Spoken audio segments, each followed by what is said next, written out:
Good morning. Good morning. Today we will be discussing second half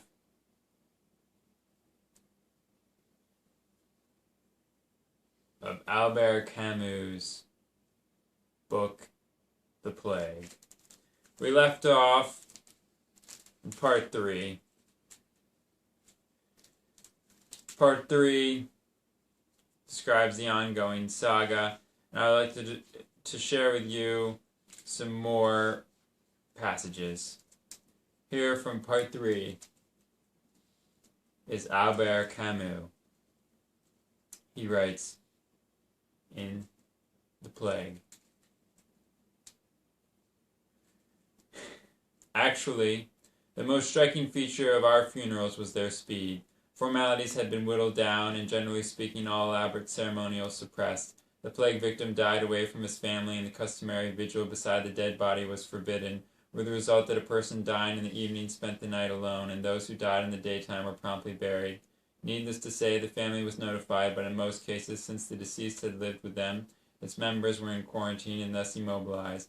When, however, the deceased had not lived with his family, they were asked to attend at a fixed time. After, that is to say, the body had been washed and put in the coffin, and when the journey to the cemetery was about to begin.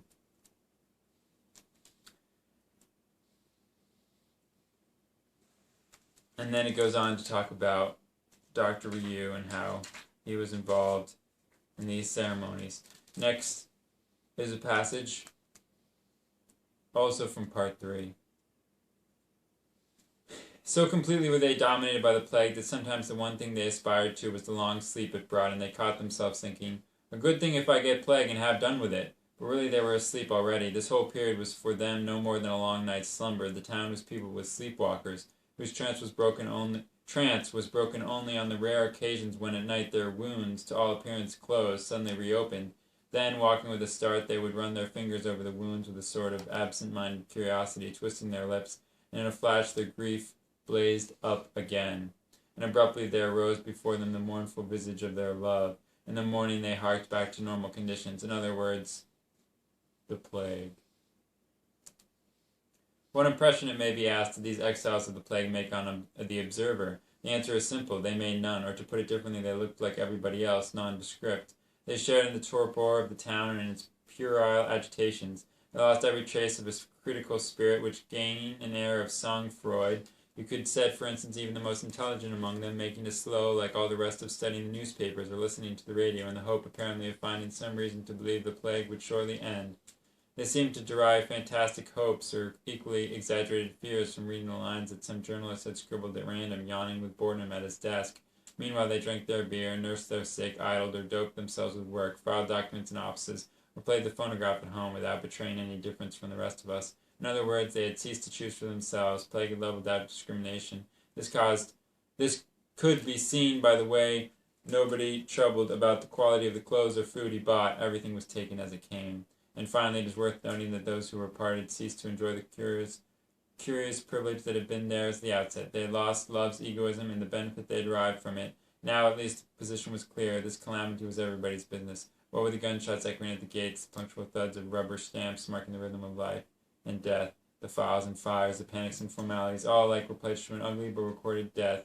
And amidst noxious fumes and the muted clang of ambulances, all of us ate the same sour bread of exile, unconsciously waiting for the same reunion, the same miracle of peace regained. No doubt our love persisted, but in practice it served nothing. It was an inert mass within us, sterilized crime or life sentence. Now that's a lot to deal with, but a couple themes are emerging in this book from this passage in particular. You're getting the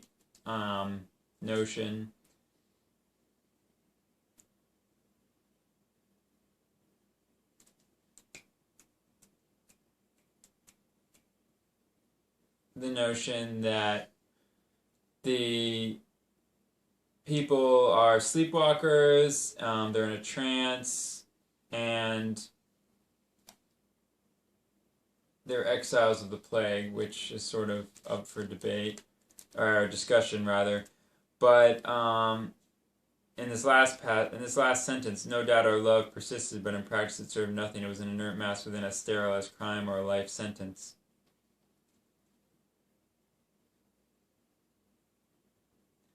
Sterile as crime or life sentence. It's kind of an existential theme, I would say. So you get the existentialism of Camus,